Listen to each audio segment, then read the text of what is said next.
several programs, including Javelin, where I have touched every single one of the 50,000 Javelin missiles that had to build in total. 50,000!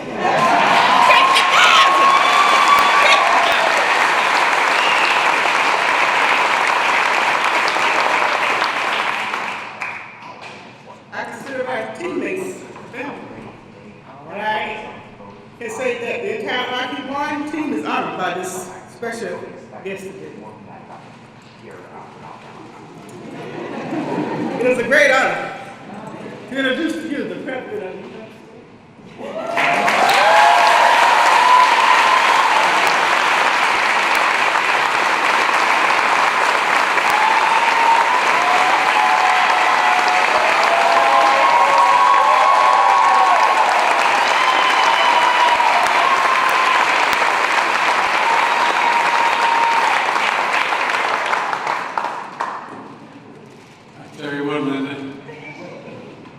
CEO of this company, I'd be worried. Well, good afternoon, everybody, and thank you, Jim, for the invitation to be here today, and Linda for the warm welcome today. And Congressman Sewell, Woman Sewell, thank you for all you do for the people of the state, the country, and for your friendship, our friendship. I want to come down to Alabama to make sure that the American people know what work is this. And by the way, have a seat, please take it. By the way, sometimes the press is always fair with me, but every once in a while I make a mistake, not like once in a speech. But anyway, years ago when I started talking to for this job, I said, please take your seats. There weren't any seats, everyone was standing with no chairs. So I just want to make sure I check when you had seats. Look, the American people know what work at this facility are doing and support Ukraine's fight for freedom. And the bottom line is I came to say thank you, thank you, thank you. That's the reason I'm here. I've been in those battlefields where these missiles are fired, and I spent a lot of time going in and out of Iraq and Afghanistan, maybe a total of 40 times, and I tell you what, and I've been in Ukraine a lot prior to the war, and on the border since then. And it's amazing what you've done. We see on the news every single day the atrocities and the war crimes that are being committed by Russian forces in Ukraine, directed by Vladimir Putin. And it really is gut-wrenching. We see the incredible bravery of the Ukrainian fighters defending their country with everything they have. And by the way, it's not just their warriors. It's not just the military. It's people on the street. People on the street staying behind. A lot have gotten out, 5 million, but a lot are staying, including women as well as men, staying to fight for their country. And we know that the United States is leading our allies and partners around the world to make sure the courageous Ukrainians who are fighting for the future of the nation have the weapons and the capacity and ammunition and equipment to defend themselves against Putin's brutal war. A lot of war crimes being committed. But what we don't always see, is the work that makes so much of this possible. And that's you. It's not hyperbole, it's you. You make it possible. You make it possible for them to have a shot. You know, during World War II, the United States was known as the arsenal of democracy. There was Rosie the Riveter, who I actually got to meet, quite frankly, before she passed away. And a lot of people who, in fact, kept it going. I was a slight digression. I went over for the 50th anniversary of the end of World War II, and I was in Normandy, and I went up afterwards with to the cemetery, and I was walking by myself, and it's incredible. It's immaculate. It's perfectly manicured, and the headstones are all the same. I looked down one row, and I saw 3 names, same names, father and 2 sons who had died and landed. And I was bent down, and I was reading the dates of their births. And all of a sudden I heard behind me a tinge, "Help!" And I turned around and there was a gentleman who had to be in his early 80s in a wheelchair, being wheeled by his son, who was a big guy, looked like Hoss Cartwright, and his wife, and one other, and a daughter. And he saluted me, so I saluted him, and at the time, and I turned and I said, "Thank you for what you did.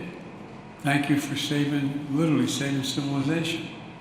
And he put his hand on his wife's hand was on her shoulder, and he said, "No, she did it. She did it." I looked at her and said, "She built the landing craft that got us in here. She and her friends, they're the ones that did it." And he went on, and he filled up, and all of a sudden it dawned on me, you're doing it. You really are doing it. You're making a gigantic difference for these poor sons of guns who are under such enormous pressure and firepower. Those javelins I saw, there's 10 for every tank that there is in Ukraine right now. You're changing people's lives. We built the weapons. They really did.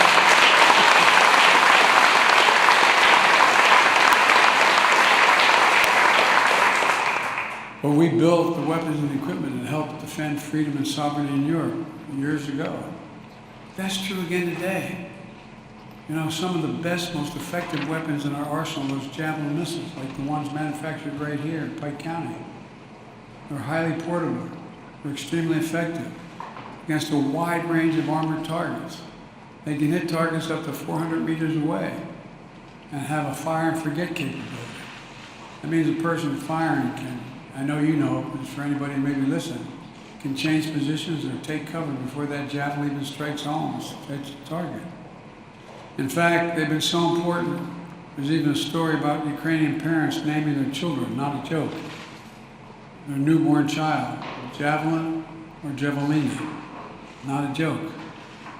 So the brave people of Ukraine, including the many civilians who have taken up arms to defend their country, deserve every ounce of credit for pushing back the Russian assault and frustrating Putin's desire to dominate Ukraine. We're at an inflection point in history, for real. It comes along about every 6 or 8 generations, where things are changing so rapidly that we have to be in control. Folks, there's an ongoing battle in the world between autocracy and democracy. Xi Jinping, the leader of China, who I've talked about, spent more time with than any other world leader here. Over 78 hours either in person or on the telephone with him. And the fact of the matter is, he's just as straightforward about it. He says that democracies cannot be sustained in the 21st century. Not a joke. They cannot be sustained because things are moving so rapidly.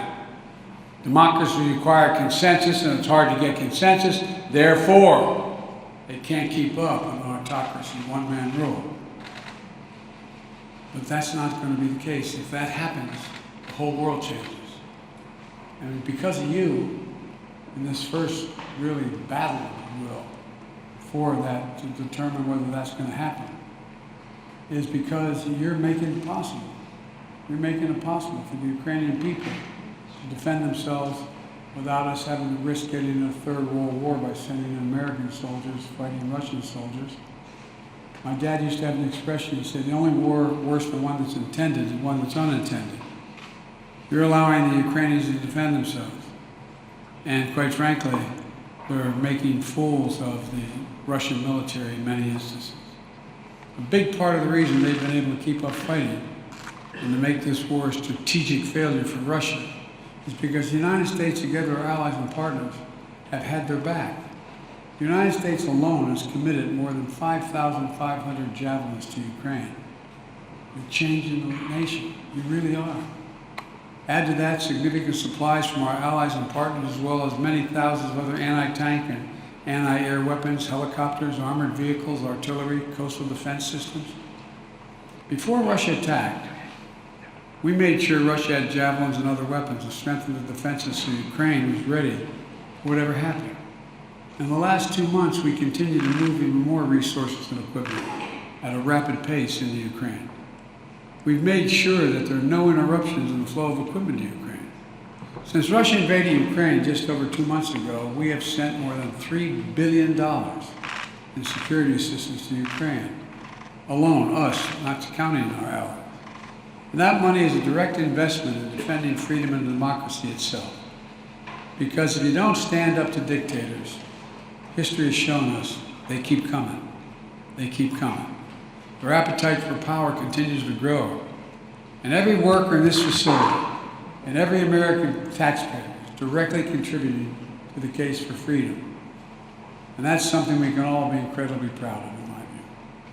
Last week, I sent Congress, if you excuse the point of personal privilege, talking like an old senator, but sent a supplemental budget, a fancy way of saying we need more money, to make sure the United States can continue to send weapons directly to the front lines of freedom in Ukraine, and to continue to provide economic and humanitarian assistance to help the Ukrainian people. And I urge the Congress to pass this funding quickly to help Ukraine continue to succeed against Russian aggression, just as they did when they won the Battle of Kyiv. And to make sure the United States and our allies can replenish our own stocks of weapons to replace what we've sent to Ukraine. As I said from the beginning, this fight is not going to be cheap. But caving to aggression would even be more costly. We either back the Ukrainian people as they defend their country, or we stand by as Russia continues its atrocities and aggression. I know what the answer is, and I think you all do too. I'll bet I know what the answer to this plan is. There's something else here to be understood. Being the arsenal of democracy also means good paying jobs for American workers. In Alabama and the states all across America where defense equipment is manufactured and assembled, 265 people here at this plant are directly employed working on the Javelin program. All told, Lockheed Martin has brought nearly 3,000 jobs to Alabama. The armed forces of the United States of America is going to continue to be the best armed, most capable fighting force in the history of the world. In order to do that, we have to make sure our vital defense supplies are getting the inputs and supplies they need to produce and protect and provide the full capacity. I learned on the tour today that each of the Javelins you produce includes more than 200 semiconductors. I've been a broken record, as the press will tell you, on our need to be able to produce more semiconductors in the United States. We invented the sucker, going to the moon. We, the United States, we're the one that modernized it. We've done more than anybody else. But guess what? We stopped investing in ourselves. We stopped investing in ourselves. And so now we're back in the game, making sure that we become the primary producer of those semiconductors. Computer chips that power much of our modern lives. On our phones, our cars, almost anything that has an on-off switch. And the semiconductor is critical to defense production capacity, as you all know better than I do. That's why we're making it as hard as we can for Russia to get hold of these semiconductors and advanced technologies that it could use to upgrade its military during this conflict. And why we're taking steps to make it easier to source what we need here in the United States during a global semiconductor shortage. And there's just one more reason why Congress has to act quickly to provide the emergency funding of the so-called CHIPS Act by passing a broader bipartisan innovation act so we can produce tens of millions of these chips. There's something we have to focus on, and it's something I focused on from my earliest days of our administration. I'm determined to make sure the United States holds its technological high ground in competition with other nations, especially China, as we move forward. Folks, you know, we used to invest as a nation years ago, 35 years ago. We invested 2% of our entire GDP in research and development. We do half of that. We do half of that. We used to be number 1 in the world. Now we're number 13 in the world. My administration, we're changing that. The United States used to own the innovation field. In fact, it was the Department of Research program that established DARPA, the first development of an anti-tank missile with advanced infrared guidance systems that culminate in today's Javelin. The Bipartisan Innovation Act is going to help reverse decades-long decline in federal research and development investment. And it should create and support entire families and expand U.S. manufacturing and strengthen our national security. Where in God's name is it written that the United States can no longer be a leading manufacturer in the world? We've created just in the last 17 months 465,000 permanent manufacturing jobs in America. We have the best workers, the most competent employees, the best science in the world. And by funding the CHIPS Act, we're going to ensure that semiconductors, the power of the economy, and our national security are made here in America again. Today, all of the world's most advanced chips are made overseas. But the events of the past few years have proven beyond a doubt that America's security should never be held hostage to events overseas. Not a pandemic, not a war, not the politics of ambition or other countries. Fundamentally, this is a national security issue. This is one of the reasons why the Chinese Communist Party is lobbying folks to oppose this bill. And it's an issue that unites Democrats and Republicans. So let's get it done. Let's get it done. In her introduction, Linda said she personally touched every single solitary Javelin, 50,000 that had been manufactured in this plant 20 years ago. I was worried to shake your hand. I thought you might be electrocuted. But that's where they start, right here, with American skill, American craftsmanship, American patriotism. And just a few days ago, the Wall Street Journal quoted a young Hungarian fighter saying, and I quote, "Without the javelins, it would have been very hard to stop the enemy pushing ahead," end of quote. So these weapons touched by the hands, your hands, are in the hands of Ukrainian heroes, making a significant difference. That's something each and every day you could and should be proud of. And I'm once more urging Congress to quickly pass this supplemental funding bill, over $300 billion, to help the Ukrainians so they can keep all of you very, very busy for a while here. So again, let me end where I began. I came for a basic reason, from the bottom of my heart, to say thank you. Thank you, thank you, thank you, what you do. Thank you, what you continue to do. Unless you go out in the field and see it, you don't realize what a difference you're making. And God bless you all. May God protect our troops. Thank you so much.